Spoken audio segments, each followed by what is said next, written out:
कि अगर किसी रासायनिक अभिक्रियाओं को 2 तापमानों पर करवाए और तब वहां से वो आपसे क्वेश्चन पूछे तो कैसे करोगे। ठीक है, तो देखना है ध्यान से कि माना ये तो आ गई हमारी कि माना कोई रासायनिक अभिक्रिया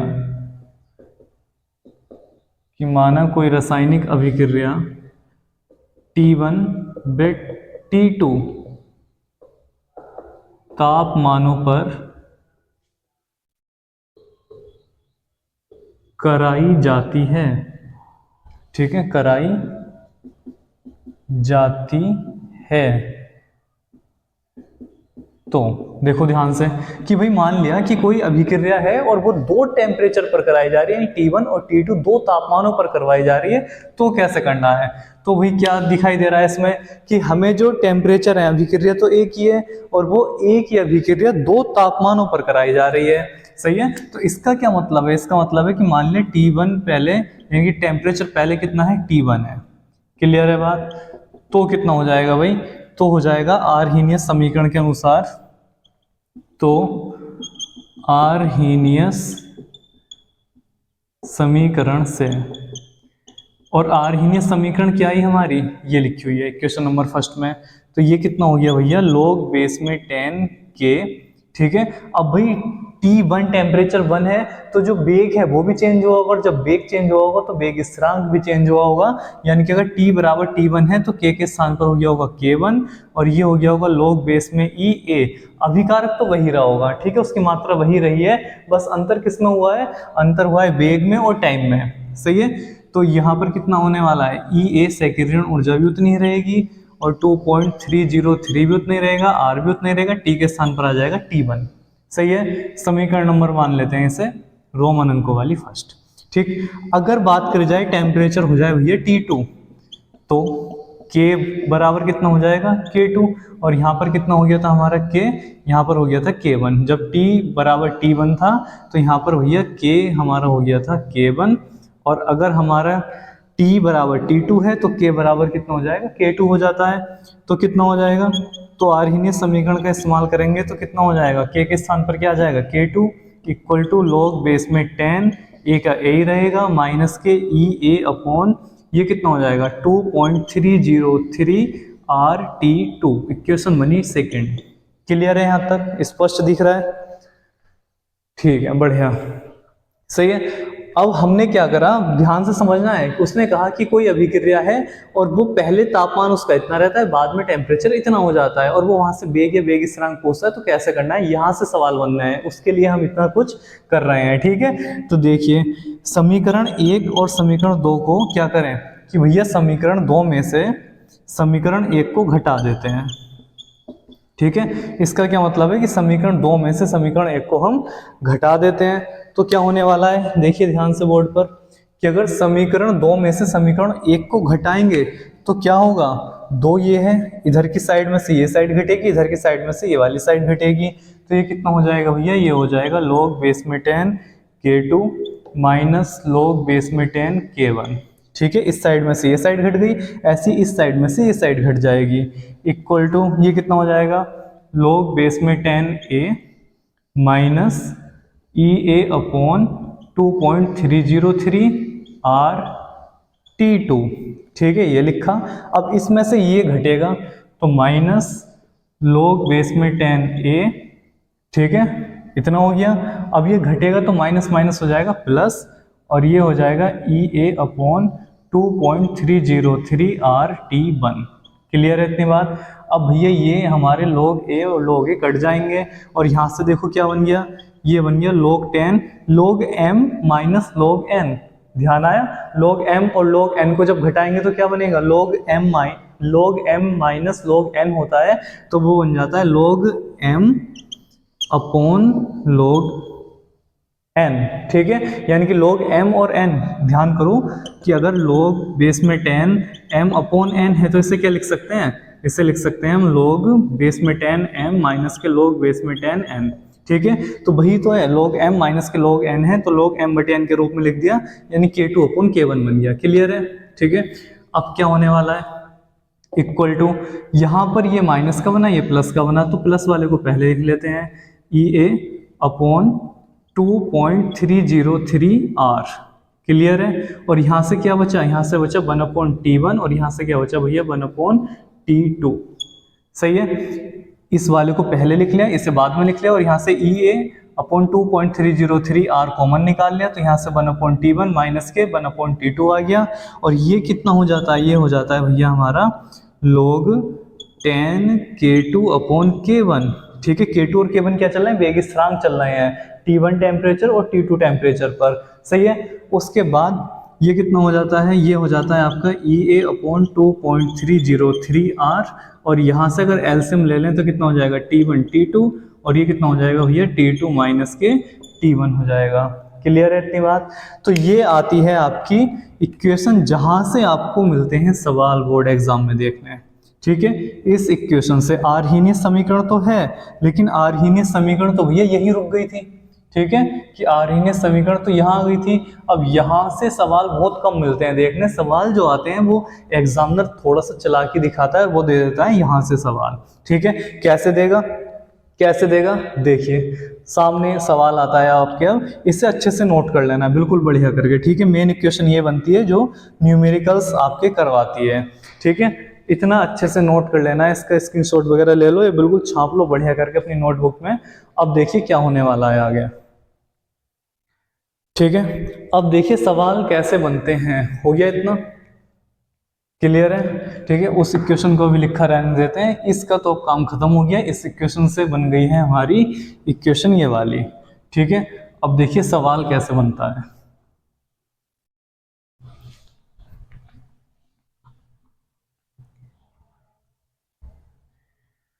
तो क्वेश्चन की बात करें तो एक क्वेश्चन है आपके सामने, अच्छे से लिखना है। आपके सामने यहाँ आ रहा है सवाल, तो समझ लो मोस्ट ही सवाल है। ठीक है, तो अब बात करी जा रही है कि वही उसने क्या कहा कि यदि किसी अभिक्रिया के 500 केल्विन ताप पर और 700 केल्विन ताप पर वेग स्थिरांक क्रम से इतने और इतने हैं। ठीक है, यानी कि दो तापमान दे दिए और दो वेग स्थिरांक दे दिए और संकीर्ण ऊर्जा पूछ रहा है। ठीक है, संकीर्ण ऊर्जा का इस्तेमाल कहाँ हुआ है, आर्हीनियस इक्वेशन में हुआ है, लेकिन आर्हीनियस इक्वेशन में दो दो चीजें तो है ही नहीं, तो उसके लिए अब ये वाली इक्वेशन लगेगी। ठीक है, कहाँ से आई, आर्हीनियस से ही तो आई है, दो टेम्परेचरों पर सोल्व करोगे तो यही आएगा। ठीक है, तो इसी इक्वेशन को याद करने से क्या फायदा होगा कि इन सवालों में डायरेक्ट लगाओगे और बार बार घटाने जोड़ने से बच जाओगे। सही है, तो देखो क्या क्या दे रखा है, जो जो सवाल में दे रखा है आराम से लिख लो। उसने कहा कि भाई कि किसी अभिक्रिया के 500 केल्विन ताप पर, यानी कि टेम्परेचर T1 बराबर कितना दिया, 500 केल्विन टेम्परेचर दिया। उसने कहा 700 और तथा 700 केल्विन तापमान, यानी कि T2 बराबर दे दिया 700 केल्विन। ठीक, फिर उसने कहा कि वेग स्थिरांक क्रम से, यानी K1 कितना दिया 0.02 सेकेंड इनवर्स है, तथा 0.04 सेकेंड इनवर्स दूसरा वेग स्थिरांक है 0.04 सेकेंड इनवर्स। ठीक, और वो पूछ रहा है अभिक्रिया की संकीर्ण ऊर्जा ई ए बराबर भैया क्या होगा, संकीर्ण ऊर्जा क्या होगी, तो क्या होगी संकीर्ण ऊर्जा, जब दो तापमान दे रखे हो और दो वेग स्थिरांक दे रखे हो, तो अब कौन सा फॉर्मूला लगेगा, ये वाला लगेगा। ठीक है, लगा दो कि भैया कि चूंकि आर्हीनियस समीकरण से, आर्हीनियस समीकरण से, अब आर्हीनियस समीकरण होती क्या है, आर्हीनियस समीकरण से दिख रहा है इतना स्पष्ट, बढ़िया। ठीक है, तो अगर आर्हीनियस समीकरण की बात करी जाएगी तो आर्हीनियस समीकरण बताया गया है कि log 10 K2 अपॉन K1 होगा, और ये किसके बराबर होगा भैया, ये होगा EA अपॉन 2.303 R, और यहाँ पर होता है T2 माइनस T1 अपॉन होता है T1 इंटू T2। ठीक है, ये होते हैं टेम्परेचर। क्लियर है इतनी बात। तो अब हम क्या करेंगे, इसे बस सोल्व कर लेंगे। ठीक है, बहुत आसान तरीके से इसे सोल्व कर लेना है, बस बाकी कुछ रहा ही नहीं सवाल में अब तो कितना होने वाला है, देखिए K2 और K1 के मान लगा दो। K2 और K1 के मान सवाल में दे रखे हैं कि log बेस में 10, K2 का मान कितना है, K2 का मान है 0.04 अपॉन K1 का मान कितना है 0.02। क्लियर है इतनी बात, इक्वल टू ई ए, ये हमें निकालना ही है, अपॉन 2.303, और आर का मान भी फिक्स होता है, याद रखना है 8.314 होता है। ठीक है, सवाल में लिखा हुआ नहीं मिलेगा, याद होना चाहिए, गुणा T2 माइनस T1। T2 कितना है भैया, T2 है हमारा 700, 700 माइनस के 500, और नीचे क्या हो जानी है दोनों की गुणा, 500 गुणा 700, ठीक है, या 700 गुणा 500। क्लियर है इतना। अब पॉइंट दो स्थान बाद खत्म हो गए, 2 से 2 बार कट गया, यानी कि यहाँ से बन गया भैया log 10 2। सही है। log 2 का मान आपको याद होना चाहिए 0.3010 होता है। अगर log 2 3 1 10 ये तो याद होने चाहिए, इनसे अलग कुछ अगर आता है तो या तो वो मेंशन कर देगा सवाल में, नहीं करेगा तो फिर तुम्हें log 2 3 के हिसाब से उसे चेंज करने की कोशिश करनी है, ठीक है। तो यहाँ पर तो आराम से बन ही जाएगा, और बन ही जाता है अधिकतर मैक्सिमम क्वेश्चनों में log 2 या log 3 ही बनता है, ठीक है। इन दोनों की गुणा करनी है, चलो एक साथ ही करेंगे गुणा भाग 100, 3 1 4, और यहाँ से कितना बचा 200 अपॉन ये कितना आ गया 7 5 35, और जीरो हो गए भैया 4, ठीक है। 2 जीरो से 2 जीरो खत्म हो गए, 2 तो 4 जीरो बने थे, ठीक। अब क्या करना है, इस EA का मान निकालना है, तो EA को वहीं छोड़ो, बाकी सब एक तरफ पहुँचा दो। तो ये log 2 का मान कितना होता है 0.3010 होता है, इंटू ये आके इधर गुणा करने वाला है, तो 2.303 8.314 इंटू 3500 अपॉन में क्या आ गया भैया ये 2 आ गया, इक्वल टू बन गया EA। यानी कि EA का जो मान है वो क्या आने वाला है, इन सब की गुणा करके इससे भाग करने वाले हैं हम, ठीक है। तो ये कितने हो जाएंगे, यहाँ पर कितने जीरो हैं, कितने जीरो दिखाई दे रहे हैं, यहाँ 3 है, यहाँ 3 है, 3 3 6 4 10। तो देखो इसे लिख लेते हैं 0.301, ठीक है, into 2.303 into 8.314 into 35 into 100 upon 2, ठीक है। और 2 से इसे डिवाइड करेंगे, लेकिन पहले इन सब की गुणा करेंगे, और वो गुणा आती है भैया आपकी कितनी आएगी, तो ये भैया सब कैलकुलेट होकर आ जाता है आपका 20,171.51 अपॉन 2, ठीक है। इतना आ जाएगा। अगर इसे डिवाइड 2 से करेंगे तो ये आपका आ जाएगा 10,085.75 इतने जूल, ठीक है। सेकंड ऊर्जा है तो मात्रक क्या होगा, जूल होगा, ठीक। यानी कि गुणा भाग कर लेनी आपको बढ़िया करके, और कितना आ जाएगा 10,085 के समथिंग आपका आंसर आ जाएगा इतने जूल में। सही है। करना कैसे था, करने का तरीका ध्यान रखना है बस, ठीक है। कि यहाँ से क्या कहा उसने सवाल में कि 2 टेम्परेचर दे दिए कि भाई अभिक्रिया 2 तापमानों पर कराई जाती है, और उनके दोनों टेम्परेचरों पर वेग स्थिरांक भी बदल जाएंगे। तो वेग स्थिरांक भी उसने दे दिए, उसने संकीर्ण ऊर्जा पूछ ली, तो T1 T2 दे दिए, K1 K2 दे दिए, E का मान पूछा। तो यहाँ पर हमारे पास जो इक्वेशन है उसमें K1 K2 भी है, T1 T2 भी है, आराम से यहाँ से कैलकुलेट कर लेना था, और वो तो आराम से निकल कर आ जाना था E का मान, ठीक है। बहुत सिंपल सा सवाल था। अब इससे भी मोस्ट सवाल जो बोर्ड एग्जाम में बहुत ज्यादा आता है, ठीक है, वो देखिए क्या है। ये तो कॉमन सा जो हमारा फॉर्मूला था उसके आधारित सवाल था कि इस तरह से बनते हैं, ठीक है। अब आती है बात कि भाई बोर्ड एग्जाम में जो आपसे 2 बार लगातार पूछा गया है, ठीक है, अच्छे से नोट कर लेना है इसकी गुणा भाग, ठीक है, बढ़िया करके बिल्कुल फर्स्ट क्लास तरीके से कर लेना है। नोट करते रहो अपनी नोटबुक में, स्क्रीनशॉट वगैरह लेते रहो, ये काम आपका है। और लाइक कमेंट शेयर, ठीक है, ये तो रुकना ही नहीं चाहिए। और जो नए बच्चे सब्सक्राइब जरूर कर लिया करें। तो देखिए ये आता है आपके सामने सवाल जो बोर्ड एग्जाम में 2 बार पूछा हुआ सवाल है, ठीक है।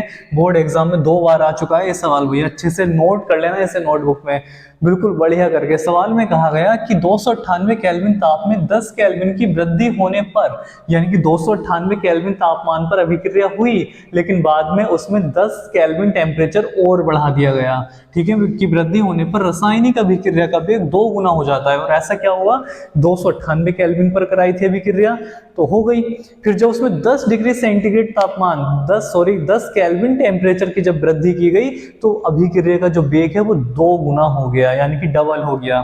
सही है। तो जो जो दे रखा है सबसे पहला काम सवाल को करने का वही है, जो जो दे रखा है लिख लो। सवाल में कहा गया कि पहले टेम्परेचर था भैया 298 केल्विन, बाद में कहा गया कि 10 केल्विन की वृद्धि हुई, तो 298 तो था उसमें 10 और जोड़ दिया तो भैया कितना हो गया 308 केल्विन हो गया, ठीक।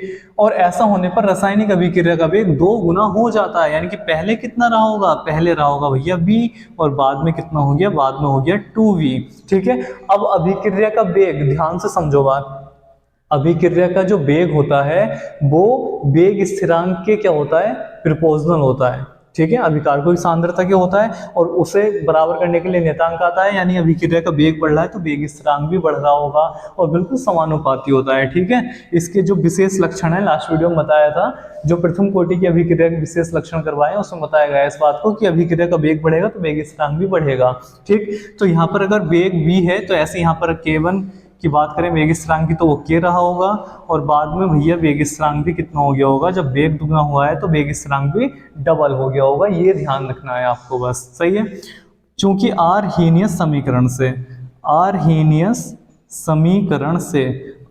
समीकरण क्या कहती है, अभी ध्यान करो, अभी लिखवाया था कि भैया अगर हमारे पास दो टेम्परेचर हो और दो वेग स्थिरांक हो तो आर्हेनियस समीकरण का रूप कुछ बदल जाता है, और वो बदलकर क्या हो जाता है, वो हो जाता है हमारा कितना, वो हो जाता है भैया कि log बेस में 10 होता है, K2 अपॉन K1 होता है, और इक्वल टू कितना हो जाता है, तो ये हो जाता है EA अपॉन 2.303 R, और यहाँ क्या आता है T2 minus T1 upon T1 into T2।